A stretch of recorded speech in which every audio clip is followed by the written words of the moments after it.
Welcome. We're going to take a look at semicolons, and we're going to look at how writers can use semicolons to connect independent clauses.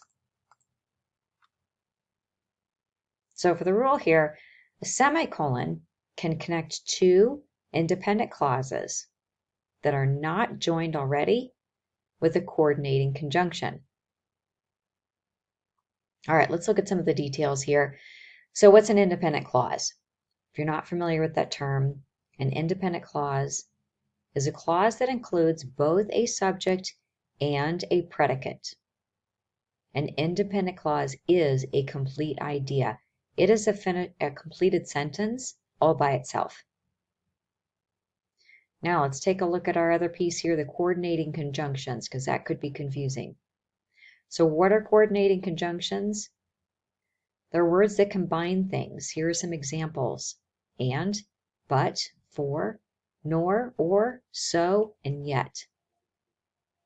So a semicolon can combine two independent clauses that are not already joined with a coordinating conjunction. Let's look at some examples here.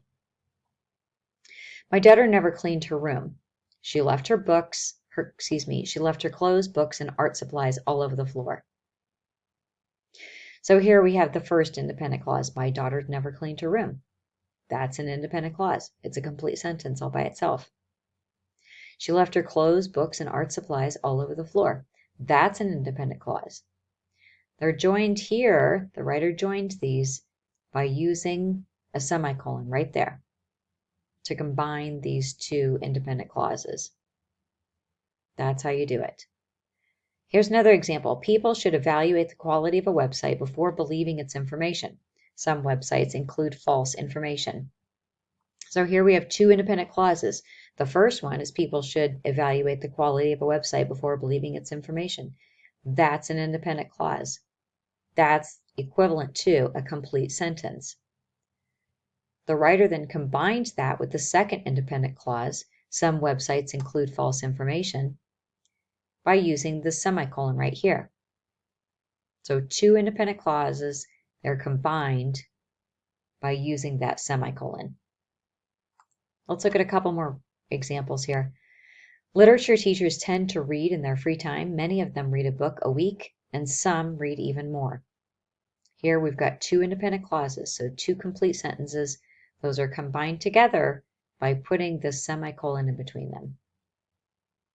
And our last example, believe it or not, the U.S. Navy has a fleet of airplanes. I always thought that only the Air Force flew airplanes. So here again, we have two independent clauses, two complete sentences. Those are combined, the writer combined those by using this semicolon right here in between. So this is something that you can use, the semicolon, in this way as your writing becomes more sophisticated and you want to expand your sentences to include more information. You can use the semicolon in this way to improve upon your writing. I hope that this is helpful to you, and good luck with your writing.